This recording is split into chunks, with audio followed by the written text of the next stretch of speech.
Over the next few weeks, we'll be releasing a series of content to explain how the platform works, how to use the agents, how to integrate them into your workflows, and how to get the most out of what we built with the Vision AI agent platform. So why are Vision AI agents exciting?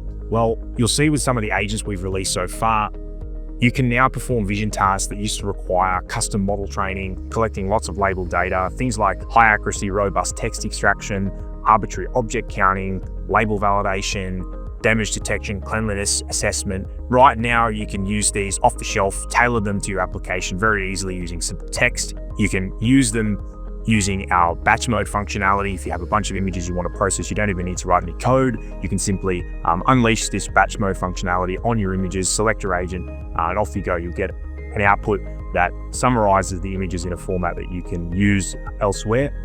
There's a test studio that allows you to get a flavor of what the agents look like, how they outputs work, and some of the capability that they have.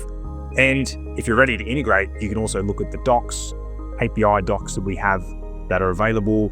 Very simple, straightforward, describe to you how to use the API, use the parameter feature to tailor the agent to your needs, and integrate this into your workflows to get start getting the most out of these multimodal vision agents. So stay tuned. We believe this is a big step forward in computer vision, and we're really excited to have this platform available and continue to grow it and release more agents.